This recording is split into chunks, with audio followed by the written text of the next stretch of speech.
Well, the question for today is, how are we churching?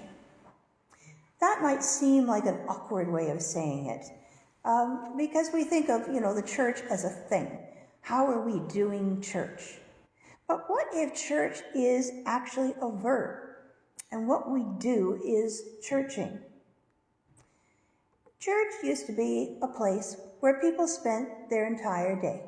I'm sure some of you remember that, where you went from, early morning communion, potlucks, and all the way to Vespers at the end. And I remember having to keep my Sunday clothes on all day. And I really hated that. My mother would put me in a skirt with a crinoline underneath. Okay, some of you are too young to remember that, some are not. Who wore a crinoline? Okay, and they were scratchy and nasty things, yeah. So we would go visiting, and sometimes if there was a girl my age, we would go into her room and I'd close the door and take my crinoline off. And I said to her, "Why aren't you taking yours off?" And she said, "Because it makes my skirt look pretty." I knew then that we were never going to be friends. But anyway, the other thing I was told to do was to wear a hat. My mother made hats, like she made them to match our dresses. And we had mother and daughter dresses and matching hats. And I usually wanted to crawl under a pew when we came in. And I refused to wear the hats because I felt like I did not need to hide my brains from God. And then I found out that in the church choir, you could wear whatever you wanted underneath your robe. And I thought, okay, that's for me. And instead of a hat, we had these little things we called beanies, that we wore in the back of our heads with a bobby pin. And, so I thought that was okay. I can live with that. And it was great until one day I was called upon to go around to the front, and then you had to kneel before you lit the candle. So I came up and I knelt, and everybody could see my grubby running shoes underneath. So, yeah, my mother was mortified that day. Anyway, but we are truly churching when we worship, when we heal, and when we educate others. And that's historically how the church began. Sunday school was meant for adults at the beginning because Sundays were the only days that people who were working got off, and it was the only opportunity they had to learn. And so they learned. Most of them had been illiterate, so they were taught in Sunday school how to read and write. It became something for children much later. Churches also became places that were healing. Some of you may have heard of a hospital in London, England, that was known as Bedlam. And it's where people with mental illness were taken. And unfortunately, it was a Sunday's entertainment to go in and look at the people. And yet, Bedlam was actually a corruption from the word Bethlehem. It had been originally a place supported by a church. And also, churches have been a community center. And I think that we can still claim that for today. We are churching when we are educating, healing, and caring for others. We are churching when we celebrate and mourn with each other.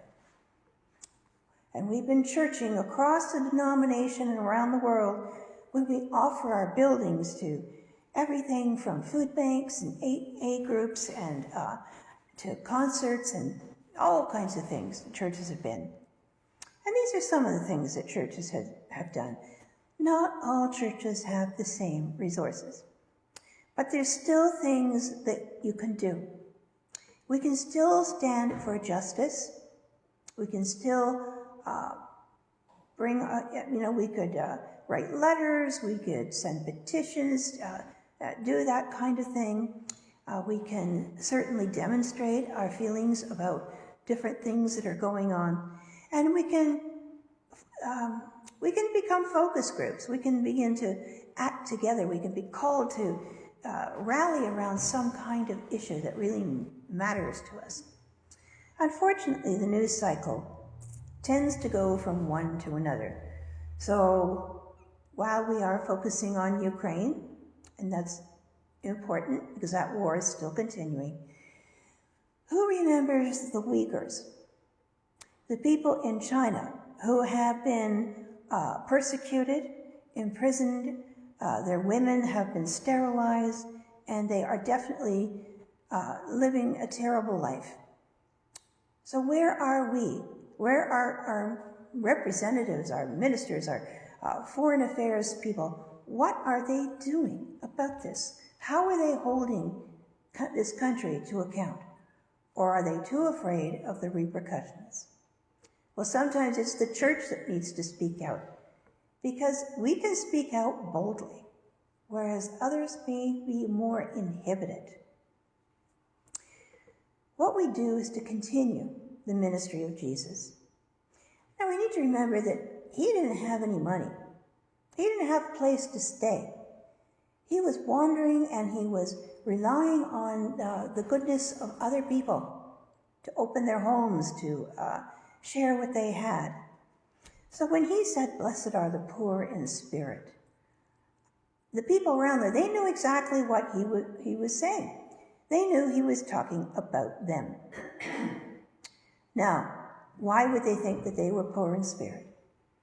Because that sounds to us like it means weak in faith or lacking something. But if you look at the word for spirit, it is the same word for breath. People who are lacking their own breath. Maybe they're breathless. Maybe they're doing it in a good way because they're anticipating the kingdom of heaven. Or as Richard Swanson wrote, they had the breath knocked out of them. Either way, that beatitude is a call to action. It is a call for us to sometimes to be the one who is there to support them. And what does it mean when we talk about the second beatitude? It doesn't sound like much of a blessing. Blessed are those who mourn, for they will be comforted.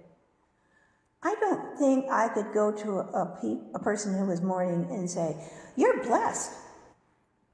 You're comforted. Because who is the one doing the comforting? It's us. This is another call to action that we need to be the ones who are fulfilling these beatitudes. They're a call to action. They're a call to be churching. And mourning is not just about losing someone close to you. The word for mourning is also the word for lamenting. And we lament all kinds of losses, such as the loss of a job or certain losses like a status. People who retire often find themselves mourning for the former life they had before they're able to get on with doing what they need to do. Now, we do a lot of lamenting in the church. We lament how the church used to be. We lament all the things that we used to do. And yet we get weighed down with these losses of the past.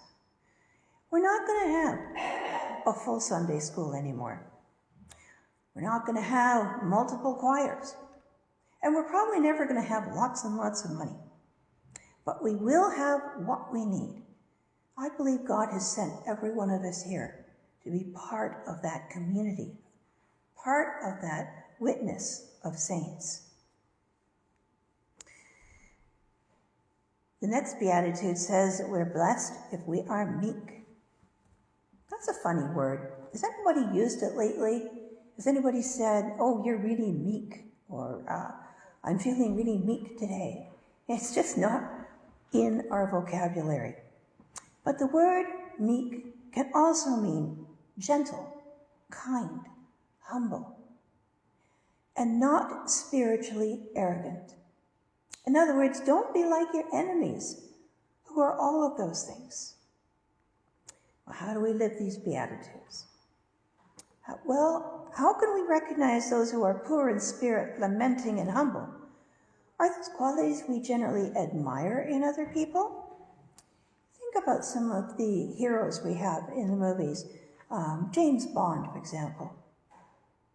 Is he humble? Is he meek? No, quite the opposite. So sometimes I think we worship the opposite in people. We like people who break all the rules and get away with it. Well, perhaps there are ways that these Beatitudes can point us to a way of churching. I think we're on the right track when we realize that we are humble, that some of us are mourning, that we are meek. Because maybe those are the building blocks of our faith. Perhaps when the church was abundant and joyful, it didn't have room for people who were mourning. It proclaimed that it had the only way to live, more like a private club than a community. Instead of secret handshakes or code words, there were requirements to look and act a certain way. And I think this kept a lot of us blind to the needs of people of other races, other creeds. We are doing our best churching when we admit that we don't know everything. Then we become open to all kinds of people who may not look like us. Churching is a journey to find meaning, and it is a communal effort. Collectively, we share the wisdom of the past and excitement for the future. We are emboldened to live out the life and mission of Jesus. In the Song of Faith, the church is described as an active force. It is loving, living, striving, and experiencing. It nurtures, comforts, and shares. It is resistant and fierce in its loving. It holds the community. It defends the dignity of others. It is inspiring, correcting, and comforting. And in all things, it is an instrument of the loving Spirit of Christ.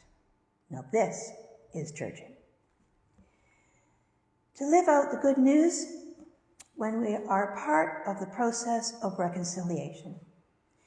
The Truth and Reconciliation Commission issued 94 calls to action. Most of them are addressed to governments at different levels.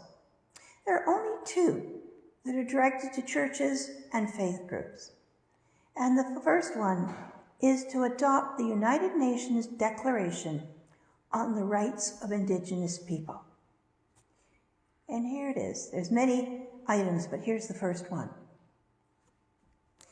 Indigenous peoples have the right to maintain and develop their political, economic, and social systems or institutions, to be secure in the enjoyment of their own means of subsistence and development, and to engage freely in all their traditional and other economic activities.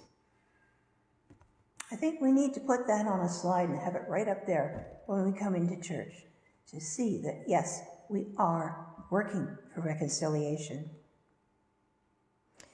Because these values are also Christian values, and we need our churching to reflect this. We are called to the work of ongoing dialogue and actions to support reconciliation. This is our mission. We need the Spirit to energize us and challenge us, and occasionally to correct us when we act from entitlement and superiority. We need humility to admit that some people's ways might be better than our own. And finally, we need to rely on God rather than on our own wisdom. The Proverbs say, "The fear of the Lord is the beginning of knowledge." I don't think this means that we need to live in terror, but because the same word for fear also means revere. I think to revere the Lord is the beginning of wisdom. The awareness of the awesomeness of God develops this reverence within us. And we encourage and develop this reverence in ourselves and with each other when we are churching. This is the kind of church that I envisage. It does not need walls. It is one that is engaged in peacekeeping, reconciliation with each other and the planet, and above all, love. Follow the way of Jesus and his love, and we will make the reign of God on earth. In all things we keep before us the Creator, the Redeemer, and the Sustainer. Thanks be to God. Amen.